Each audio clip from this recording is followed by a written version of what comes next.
Hey everybody, it's Joseph. Welcome to Rad Parenting. I'm here with my co-host, Anea Bogue. Oh my gosh. I'm already laughing. We need to breathe. Gosh. I was seriously this morning has been crazy getting us together. We have a great guest in here. I'm going to introduce her in a second. But I feel like I haven't taken a breath since I woke up this morning, because it was one of those mornings where it was like I ran downstairs and I was already behind the 8 ball. I'm making the lunches. Who's picking up so-and-so for football practice? What's going on here with band rehearsal after? I'm like, football and band same day? How did that happen? And then literally I was just saying this, and sorry if I'm too much information. I had to take a leak an hour ago. And I never did it. Thanks for I never Joe. used the bathroom, and then it just went away. That can't be good for your body. No, same thing with the breathing. Also not good for your body, as it turns out, Joe. Okay. By the way, you sent me this weird text. Oh God, I knew you were going to say that. I was asking you to write. Let me explain. So this is Jennifer. Let me explain to the Jennifer's in the room. quick. Just so you know, I'm talking to somebody else who's in the room. Okay.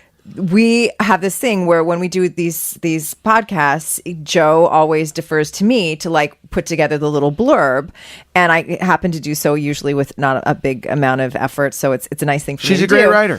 And so on Sunday he sends me the text, because I should have already done it. He's like, "We need that blurb," and I'm like, "Oh no, I'm so sorry, but I'm running into a breath circle." And I thought, after I hit send, I'm like, Joe has got to be shaking his head. Like, what is she doing now? What is a breath circle? Well, the first thing is, because you and I are friends, and I know you now well enough. We worked together for a year. I was like, breath circle, yeah, standard. That seems like totally something you do. I imagine TP oils. I was like, yeah, I want to go to the breath circle. And then the punker in me was like, breath circle, what a great name for a band. Okay. I was like, I want to go check out Breath Circle playing at the Echo. Here we go. Gosh. All right. No more humor. We're going to get serious now. Yeah. Okay. That was good. I highly recommend the Breath Circle. It's good to see you. It's nice to see you too. All right, always. we're here. Hey, guys, listeners, everyone out there, check this out. Ladies and gentlemen. We got a lot of requests from you guys, because one episode, Anea mentioned sleep training. And literally the next week, there was 5 emails. Please get someone on the show about sleep When training. are you doing that? Okay. I'm going to share this with you guys right now. Our guest, I've never met her before. I feel like I'm introducing someone like a magician, but I'll tell you right now, because to a lot of parents, It is a magician. It is magic to get your kid to sleep. I know nothing about sleep training. My kids are 12 and 15. I think we dabbled in it for a second, but I don't know. So I'm gonna be the person learning a lot in this episode. But the woman that we have in here, I'm gonna give you right now. It's Jennifer Waldburger. She's the author of the book The Sleep Easy Solution, and she also got a master in social work. And she's gonna talk about sleep training today. So welcome to the show. How are you? Thank you so much. Thank you so much for having me. And I'm still working on my magic sleep wand. I've been working on that for 20 years. Have you really? Yeah. I mean, it's got to be, Jennifer, seriously, is it one of the biggest hot topics? Like, do you have people stopping you in like Trader Joe's going, "You're the sleep woman, help me." And is it that, it's got to be that popular of a topic? Occasionally that happens. Sometimes I run into a client that I worked with, almost 20 years ago. And I'm like, "Oh, how's little so-and-so?" And they're like, "Well, he's in college now." So it makes me feel very old. But how about when we had Wayne Kramer in here, and somehow, again, we were talking about sleep training. He's like, I know those people. Yeah.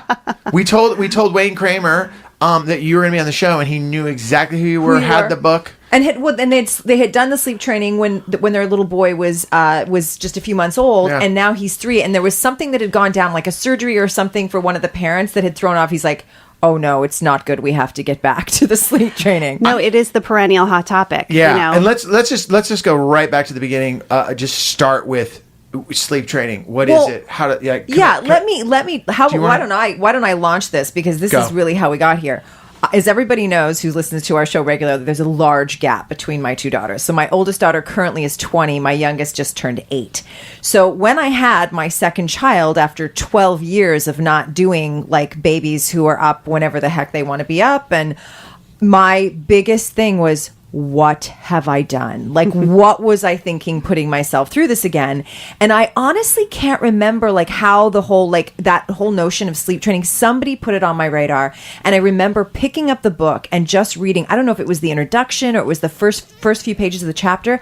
And I was like, this totally makes sense to me. It wasn't just the promise of something great. What I loved immediately was that it was broken down in a way that told me these women have not just like are not throwing at some old wives' tale, not to diminish old wives' tales, but this is a thing that has science to back it up, that makes sense with the way that babies learn to sleep and blah blah blah. And yes, it was difficult to start with, but it was a life changer for me. So I'm so excited that you're here to share this with other parents who are freaking out. And that's why I do what I do. I mean, every single time I hear that, it makes my day, because, you know, whatever's hard about parenting is like exponentially harder when you're exhausted. Whatever's great about family life is exponentially greater when you're rested, right? So it's like really the bedrock of everything else in your family kind of feeling lined up or not. And so, you know, Jill Spivak, my co-author, and I, we really set out to write a book the way that we speak to someone in person, which is, yes, we have some information, you know, that may be helpful to you, but there's another whole side of this process that's very important. And that is all the feelings that come up around the subject. I mean, we can see on just about any message board out there where parents gather how much heated conversation there can be about this topic. It just brings up so much for people.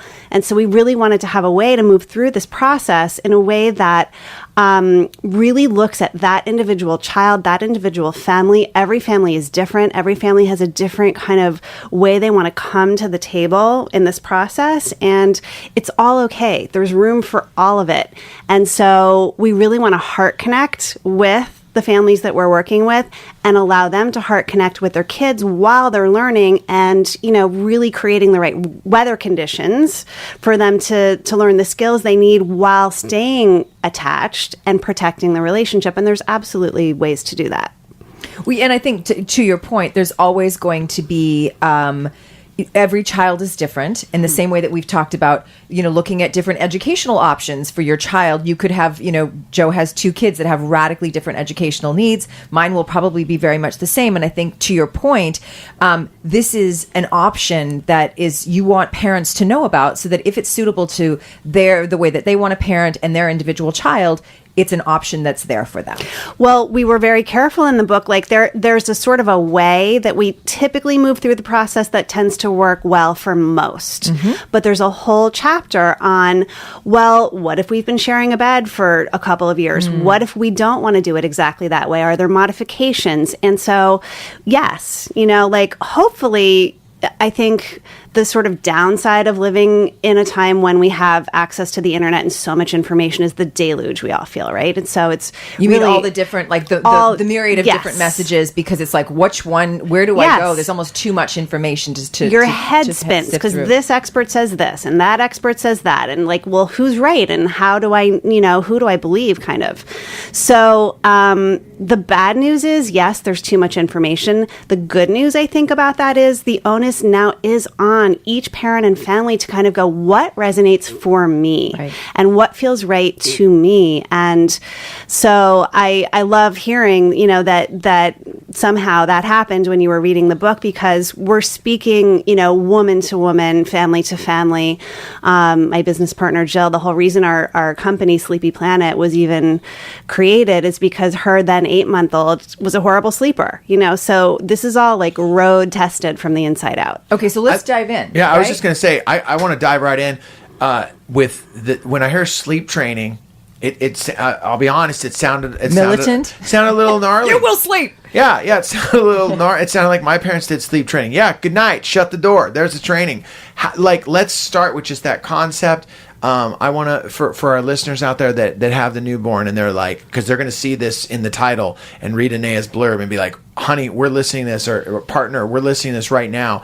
Let's just start. You have an infant. Like, what's the whole beginning of getting this infant on a path to getting a good night's sleep? Because for us, it was, it was in the bed, it was out of the bed, and then as we got older, it was everyone. We had all the people in the bed for a long time, and then it was dad. Everyone's in the bed, and then dad has to go downstairs. And there were some times where I would go to bed, and my kids would be in their rooms, and then I'm in mine. But then someone, dad, I have to go in there, and then dad, I go in another room, and then I go back into my room, and then I have to go after my wife started to snore. I got to go downstairs. I would wake up in just different parts of the houses, and I don't know. I can see all of the heads nodding out there. Of like all the families are like, you're just described my life. I feel like sometimes it reminds me of when I'm on the road. Like, when you wake up in a hotel and you're like, oh, I'm in Dallas. Okay, cool. Like sometimes when I wake up in my own house, I don't even know where I ended up. Musical beds. Yeah. Is that common? Totally. Well, I want to come back to what you said about sleep training. Let's start with that. Couldn't agree more, which is why we don't call it sleep training. We call it sleep learning. So you're not training your child to, sit up and roll over and fetch. You're again creating the right weather conditions and supports for that child to learn new skills. So let's start with the science behind it, because that's what appealed to me, and I think it's what'll appeal to a lot of our listeners. So what is the science behind this approach to helping our kids learn to sleep well? Well, the science, in our book, we don't go into lengthy science. We don't go into any more than you actually need to know, because especially when you're tired, your eyes are just going to glaze over with too much information. But, basically the truth is that kids want to be sleeping as much as we want it for them. They just don't know how. And so, we've sort of systematized what those weather conditions are that support their, learning of that very natural skill. I would say the sort of hallmarks of that would include the right wind down, the way that you're, kind of getting your child to sleep, the right timing and scheduling, and the right way that you're responding to that child as they may be calling for you or, crying possibly. There's a way to, respond without doing for them what they need to do for themselves. And so, physiologically, interestingly enough, sleep is considered a learned behavior. Wow. Isn't that interesting? It is. Yes. But you can't say to a kid, all right, lay your body down, stay really still, close your eyes, and it'll all be fine, right? Again, you have to sort of take steps and take the lead to encourage that learning. And so one of the things, if you want to, talk about science for a second, that I found really interesting when I started researching this 20 years ago or so, is that, we all kind of cycle up into lighter sleep throughout our night to check out the environment to make sure that everything is the same as it was when we fell asleep in the first place. If it's not, it actually wakes us all the way up. And this harkens way back to being, out in an environment where there could have been a predator. I'm sure it's very, I was going to say, it sounds totally primal. Yes. And so you would cycle up into lighter sleep and possibly need to wake up and defend yourself. So there's a reason why our bodies are wired to do this. But those kind of, partial awakenings throughout the night aren't the problem. It's the ability to go back to sleep. That's the problem that most, kids who have sleep problems can't do, because they're not doing the initial getting to sleep on their own in the first place. So what has to change is the way we get them to sleep in the first place. And it's the most natural thing in the world to feed or rock your child to sleep, or bounce them on a ball, or, sing them a song and have them fall asleep in your arms. It's the most lovely thing ever. And it's not a problem unless it's a problem. So in other words, if you do those things and your child is sleeping fantastically, great, continue.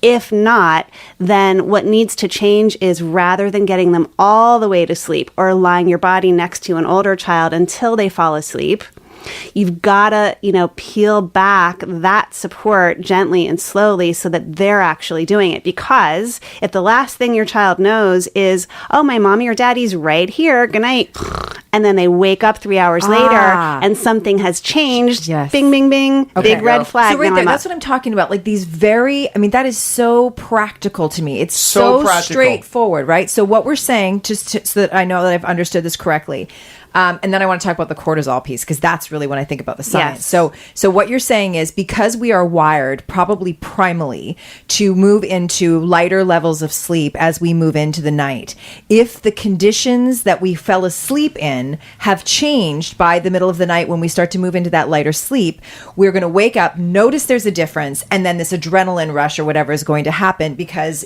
going back to the primal thing, that probably meant we might have been in danger and we need to become fully awake to protect ourselves. Surroundings have changed. You wake up. Whoa, what's going on? Boom. Right. Exactly. And in this case, mom or dad. So the whole thing, mom and dad are laying next to you, as we've all done, and then all of a sudden, hey, all right, he's asleep. I'm going to go in the room now. Right. That's why all of a sudden it turns into wake up time when dad's Whereas not if they could fall asleep without mom or dad, there are a specific condition that is not going to change in the middle of the night. They'll actually come to a little bit, but then go back to sleep because nothing has actually changed to set off that alarm. That's exactly Correct? right. And Okay, some good. families who do want to share a bed, it's also possible to continue to share a bed without your child waking up all night. But what can happen, even if they are right next to you, is, a baby had a boob in their mouth and then it fell out, or, somebody's body moved around. And so that's why it's happening. But yes, that's the big important thing that needs to happen.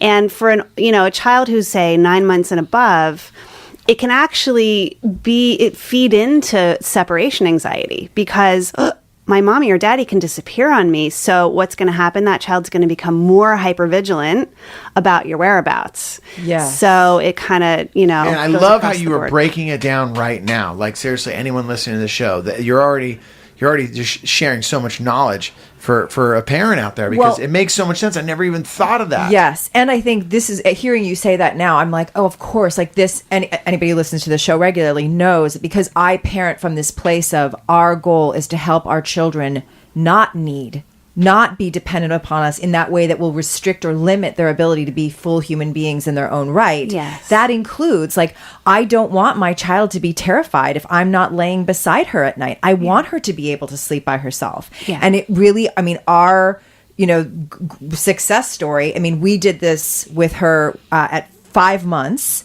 And to With your this daughter, day, yeah. with my little one, and to this day, like, people will be over, and at bedtime, if there's something fun going on, she might be like, "Really, it's bed." But when she hits the pillow, she's out, and she's out for the entire. I don't know. She's got a bladder of steel.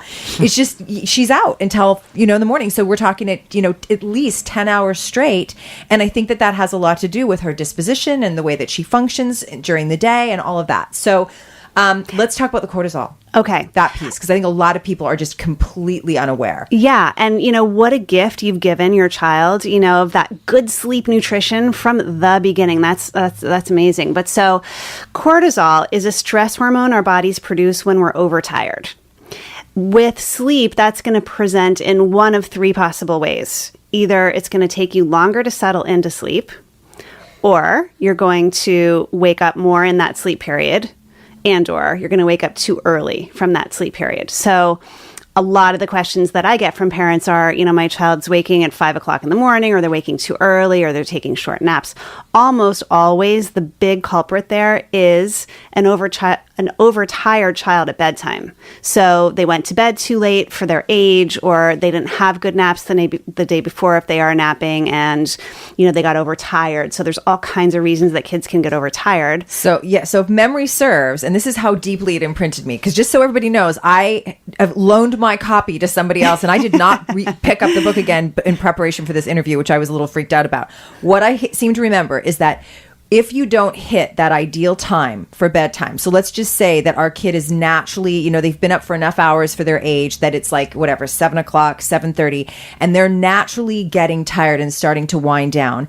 If we don't hit that window and get them into bed at that point, the cortisol levels start to shoot up again, and so they get and we see it, a second wind. So when you have kids that are still up at 9 o'clock and you're thinking, oh, I'll get them good and tired and then they'll really sleep, it's actually the opposite effect, because the cortisol has kicked in. Is that correct? That's right. So it can present differently for different people. Some get irritable and cranky. Some act like they just drank a pot of coffee and they're running around, like you said, second wind. And it's confusing because you go, well, my child doesn't really seem tired. That's because you missed the window. So there is a natural window for every child and person according to age. And in that window, they'll go to sleep real easily. Past it, they won't. You'll have a much harder time. Let's just really quick for kids, in that age, say between 0 to 2 to 3. How many hours of sleep should they be getting a night? Well, it actually in that early stage, because then I want to ask you. Hey, I have teenagers where my wife and I are always going back and forth. With my son, how many hours should he get? How many hours should he not get? Like it feels like I get different ideas of what that time is. Sure. So, I would say birth to 4 months, there are no numbers that you're going for. You're following as much as possible a baby's lead. Yes, exactly. As much, as the sleep gods are willing to give you.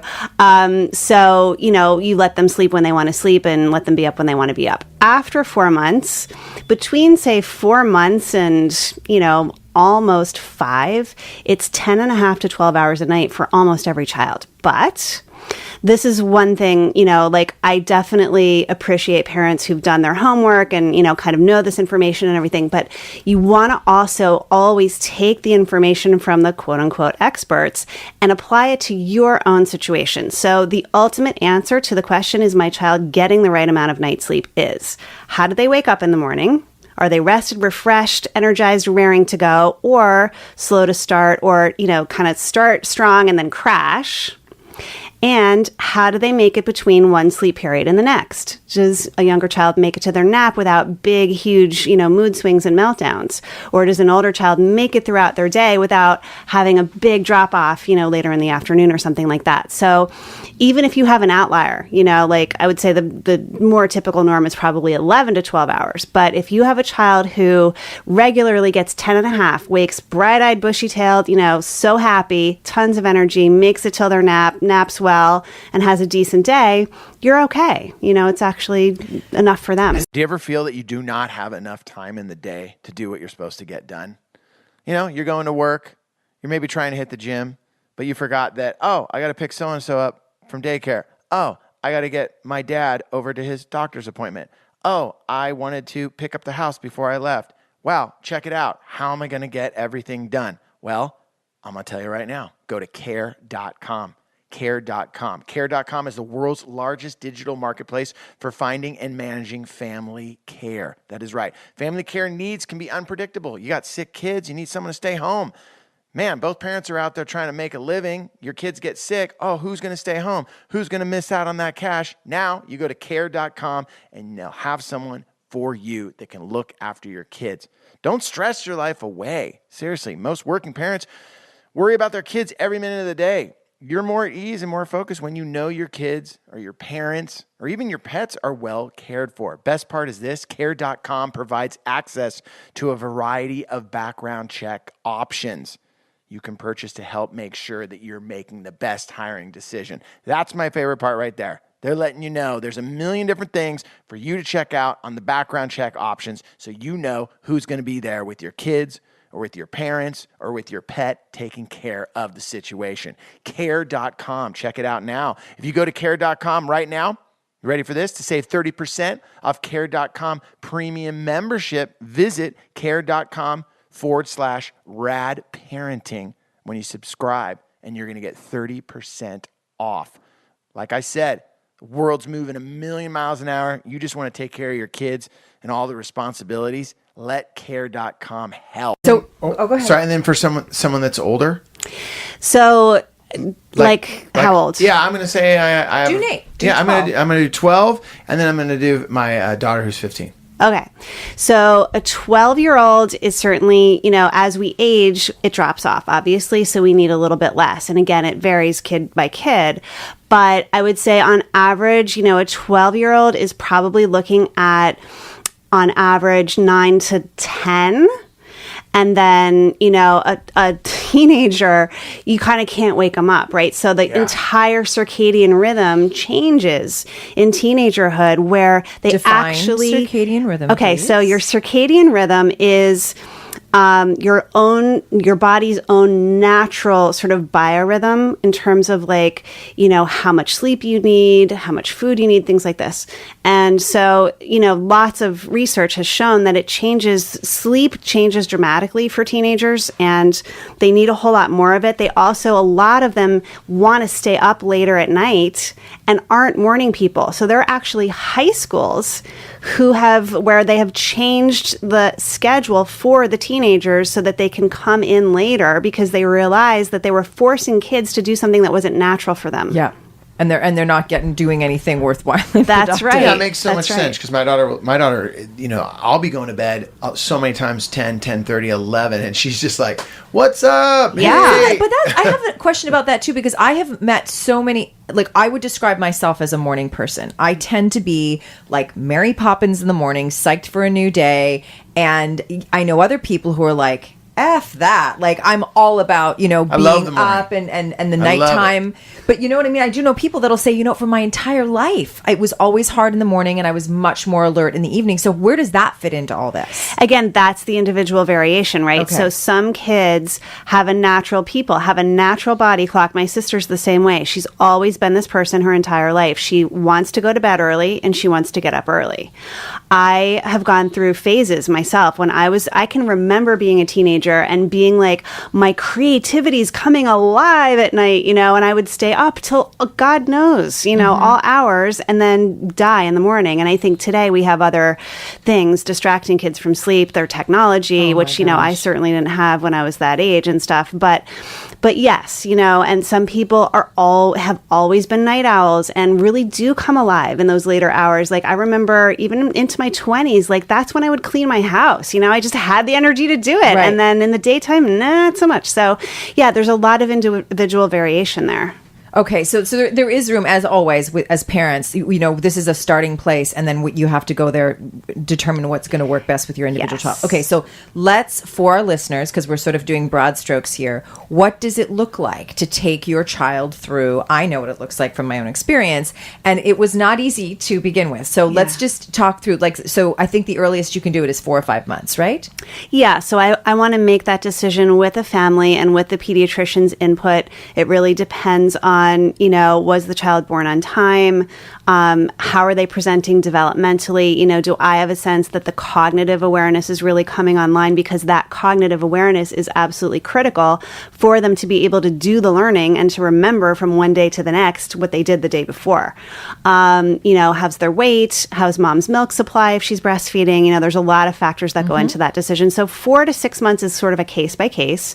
But, most babies, once they're 4 months and 14 pounds, if everything else is going okay, have the ability to do the learning at that point. And so what I do, both in our book and when I'm sitting down with a family, is we kind of walk families through a whole 24-hour clock so that you can, take a look at, again, those key essential areas of how is this child getting wound down to sleep? That's a really important piece of it. There's a lot of sort of pitfalls that you can fall into inadvertently, but you want to go into the environment where your child's going to be sleeping for the night to do a nice calming wind down. Do that, like daddies almost always like to express their affection physically with kids, and moms freak out like, no, you're going to rile them up too much. So let daddies tickle and chase and toss and all of that before you go in for bath. Let everything that happens after bath go in your child's room where they're going to be sleeping for the night, or in your room if they're sleeping with you,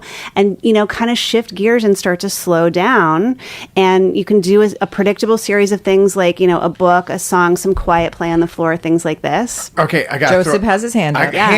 Hand up. So first of all, gosh, listening back on this now I know why things didn't go like planned in our home because the first thing is I'm thinking about when my kids were super, super younger. I work at night. I would come home. They'd want to stay up and wait to see me. Yeah. So mistake number. My wife would just be like, look, they need to see you. So they would wait for me to come home from a show. And I wouldn't disagree with that, by the way. Yeah. Where a parent, cannot do it any other way, and there's no other way you would see your kids, then of course, that takes priority. It did take its toll, though. The thing that I'm thinking about, so for the dads that have to work or for the moms that have to work, they want to see their kids, that's a hurdle, and you just answered that question. Like, you know what? You got to also accommodate your family. I love how you keep saying that. The one thing I'm thinking about right now, it doesn't apply to my family so much. I do have a teenager. She's up late. She's studying. She's on the phone. She's watching this and that. How would you accommodate in a household where you have one kid on one time frame and then you have this other kid that, bath time, wind down, without the all of the activities and the house getting alive again, as I call it. Like I always know, like our house, I can, when we shut it down and then all of a sudden if it starts, everyone starts living in it again, it goes back up. How does a parent go about that when so there is different schedules? With this first step of getting the child, because I really want to walk everybody through this. So with this first step of like creating an environment that's starting to wind down to signal like it's going to be sleep time soon, what do you do when you have another child that's got a different schedule or whatever? Or even the not to interrupt, just the environment that you live in. You live in the city. Sure. Trains going by, people honking, yelling, New York. I think of that too. How do you do that? Absolutely. No. So I think the sort of thread that runs through all of what we're speaking to right here is when your sleep situation hasn't been good with your child, it's time for you to sit behind the wheel and drive the bus. You've got to sort of like take charge of mapping out what your target put down time is, and then how long do you like for the bath? How long does it take to get on PJs? How long do you want to read stories? And work backward from that to figure out, okay, if I want my child down by 7:30, we've got to start bath no later than 6:30. And I know, not to mix my metaphors, we'll do a train instead. There's like several, cars on this train, and each one has its own purpose. And I know exactly how long I need for each one. And, not everybody wants to stay married to a rigid schedule, and you don't have to forever. But when you're getting on track, yes, you do need to kind of do that. With multiple kids, ideally, you have more than one pair of hands, so there's at least two parents, if not, a caregiver or someone like that. When you don't have that option and it's just one of you, what you have to say to an older child, and I'm not the one to usually, park a kid in front of tech, but sometimes you have to say, like, you're going to watch a video for 20 minutes. Mommy's going to put the baby down. Right. As soon as your baby brother's asleep, I'm going to come back and you and I are going to have our special time. Right. Got it. And you have to it's still routine. Yeah. It's still building that, here's what happened, here's the order, and it's winding the other child down just at two different. You just incorporated the other child into the mix. Yeah. Love it. it. Love it. Okay. So that's step one, is creating the sleep ready environment. Let's call it that. I don't know what you call it, but that's what it sounds like to me. That sounds great, TM, right? It's perfect. And it's like, you really want to bring your energy, your own calm energy into that environment. So to your point, Joe, life is busy, and, family life can be so chaotic in the best way and sometimes the most overwhelming way. Like, there's so many bells and whistles to that life. But what's so easy to forget as the parent is that no matter what it ever seems like, you are the radio tower sending the signal. Your kids are the receiver of your signal. So you can set the tone and the pace by taking a few deep breaths and just kind of grounding yourself, using your tone of voice, slowing down your body language. There's a lot of ways that you can convey to a child that this is a different space now, and we're calming down. I'm relaxed right now. Winding down. As opposed to, it's bedtime. What are you doing? We've got 10 minutes, right? So Gosh, now, man, looking right now when you're saying all that, I just, if my kids listen to this show, I'm sorry that Dad came home at 5:30 and just jammed music at full volume and let's cook food. Come on, let's. But go. I'm sure they had a blast with you, and there's room for that too, right? Yeah. But my wife would say to me, Karen, and I remember her saying, Joe, you got to take your energy down a little bit, and it would be, and I know other parents are that way. I think what you just said right there is so important. You are I loved your analogy. You're the tower sending the signal out. Yes, the radio tower. I love that analogy. It's a good one. That's a we're going to use that analogy. Again. We're stealing that. Okay, so we have the sleep environment getting ready. Okay, so what's next? Next in terms is making sure you have the right time. So like we were saying before, you've already looked at what is the right window for my child's age, and you're targeting their put down within that window and not letting them slide you past it. And an older verbal child will definitely try to slide you past it. I need more water. I'm hungry. My toe hurts. I have to tell you something. It's important. There's some hotline that every kid calls. They're like, you said that and it worked. I'm totally using that. Thanks. Like they all say the same things. So they're very clever. They don't want to part company from you, and they're going to try to keep you engaged. So again, it's hard, especially if you're a working parent and you feel like, like you've had a short amount of time at a parent who works outside of the home, and you've had a short amount of time at the end of the day to really have that family connect time. You can feel guilty about like, well, I'll just give you that extra water because you really seem to need it, but you want to build that stuff into your wind down routine. You've given them the sip of water, you've had the snuggles, the hugs, and all of that. So by the time lights are out, that's it. So don't get sucked into the back and forth. Good night is good night. And then, like we said, step 3 is kind of how they're getting to sleep.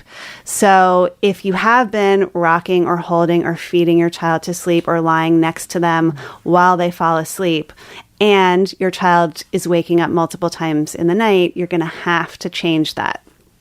And this is obviously not the easy part, right? Yes. So there are lots of different ways to support a child. I'll give you 2, sort of most popular options.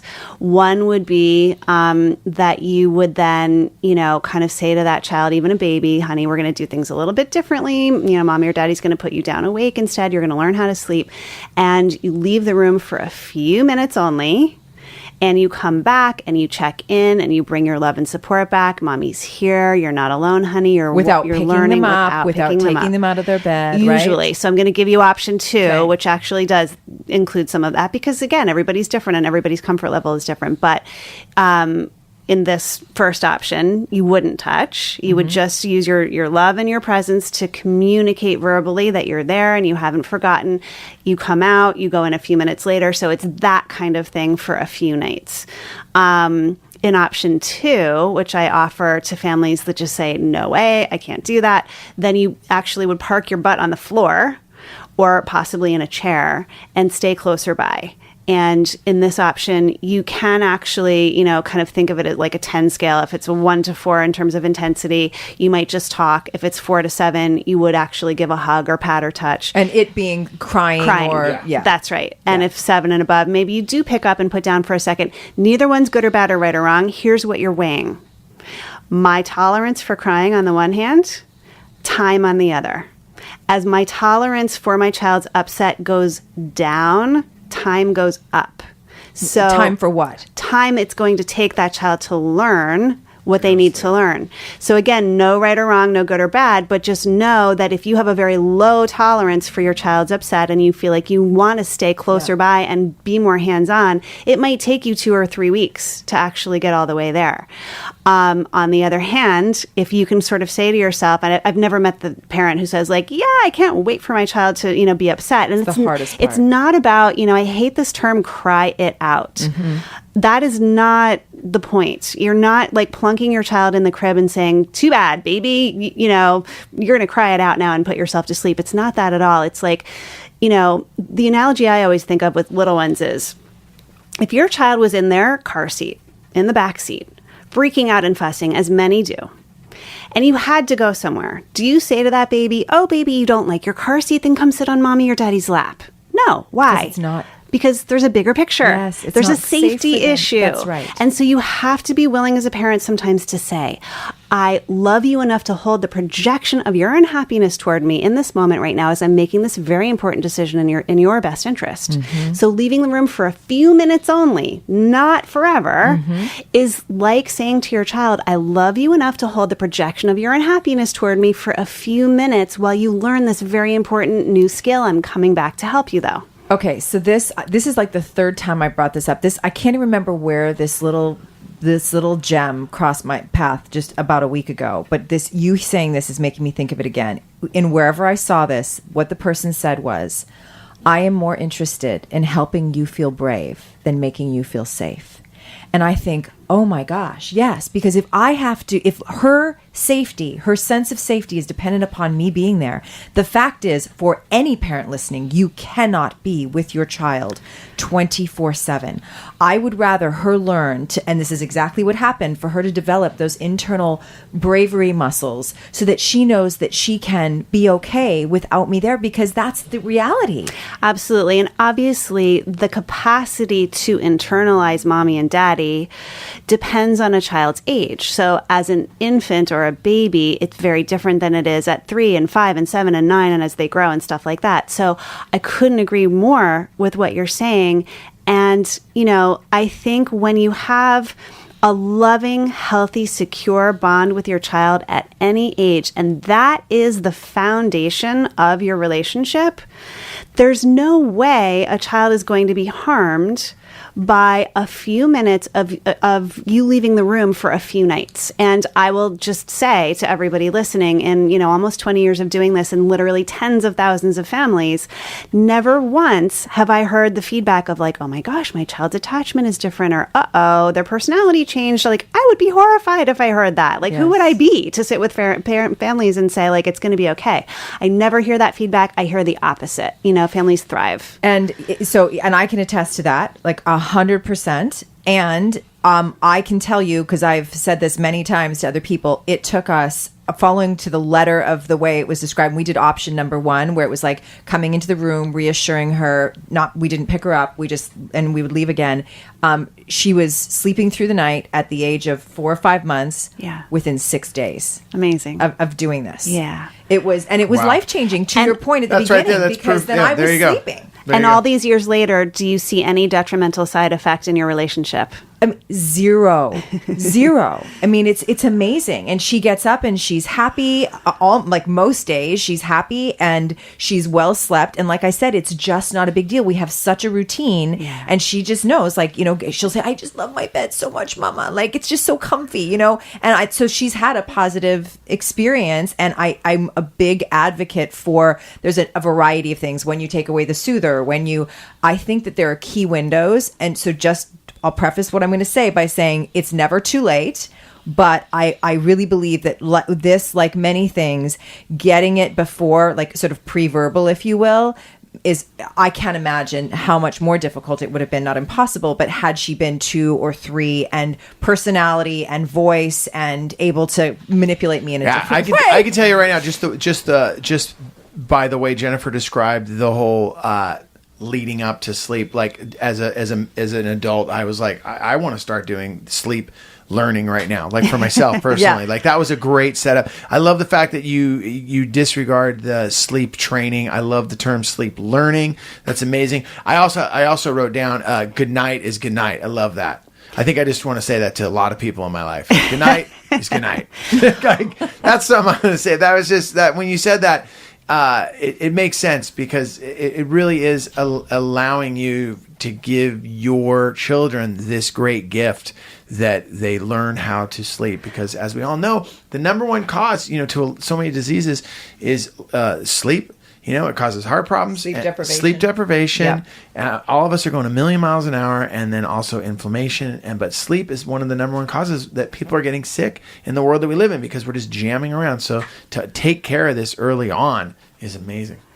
Yes. And I think, kids, it's so counterintuitive, but they really don't want to be powerful enough to call the shots on this. They really don't. When they feel like, ooh, I got daddy back in the room, I got mommy in the room again, all I had to say was that, like, woohoo, I'm powerful. But wait a second, aren't they the big people? Aren't they supposed to be in charge? Why am I so powerful? It actually makes them go upside down. Yeah, no, that makes a lot of sense. That makes a lot of sense. Jennifer, I thank you so much for being on the show. Jennifer Waldburger. The name of the book that we are going to be giving away right now, that is right, it is called The Sleep Easy Solution. Anea swears by it. Like, you could do commercials. I think you just did a commercial for this book. That was literally, that was one of the first guests we've had on the show that you're like, you have to get this book. Yep. It's awesome because Jennifer's going to give away a copy for free. And as you guys know, the way we do it, really, really simple. All you got to do is write a review on our show. Just write a review on our show. How you enjoyed this show. How you go to iTunes. Go to iTunes. They go to iTunes. They write a review on the show. And then what you do is you email me just a photo of that review on the show. And for our friends in Canada, I know sometimes that's difficult to do, but you know what? Figure out a way to get it to us, and then send us the review that you wrote on the show. And then we're going to pick a winner, and we're going to send you this book absolutely for free, The Sleep Easy Solution, written by Jennifer Waldburger and your co-writer? Jill Spivak. And now, Jennifer, one question I want to ask you is, right now, I want to let our listeners know they could write maybe some questions to us of some scenarios that they're like, what about this? Because you know that you touched on so many different things. If they wrote some questions, would you come back on the show and maybe answer those? I'd love to. Would that be cool? Yeah, would you absolutely. come back? Okay, cool. So email any of those questions you guys have to radparenting@gmail.com. Anea, you had your hand up. No, I was just looking at my You're looking at your nails? I'm looking at my nails. I need a mani. You need a mani? I got a manicure, and I went to a show. This comedy festival flew me to Austin, and then when we landed, the guy goes, "Okay, I'm going to take you to go to manicure." And I was like, "Really?" I thought he was joking, and I went and got a manicure. And I know I'm like a dude, but I know. And he's like, "I got a feeling this is your first manicure," and I'm like, "No way, dude! Manicures rule." Yes. Like I thank you. Love it. Real men get manis. Yeah, I love it. I was ready to go for a pedicure, but I was going to just put my foot on the table. Lady was like, "No, keep the shoes on, bro." Thank you, Jennifer, for being on the show. Thank you for having me. And My you really pleasure. tackled a subject that has been so important, and it's no longer sleep training; it's sleep learning. There you go. All right, Love we are it. rad parenting. On the count of 3, we yell late when we leave. The word late. You ready? Okay, you're part of the tradition. Here we go. I'm Joe Sib, and Anea Bogue. we're out of here. Late.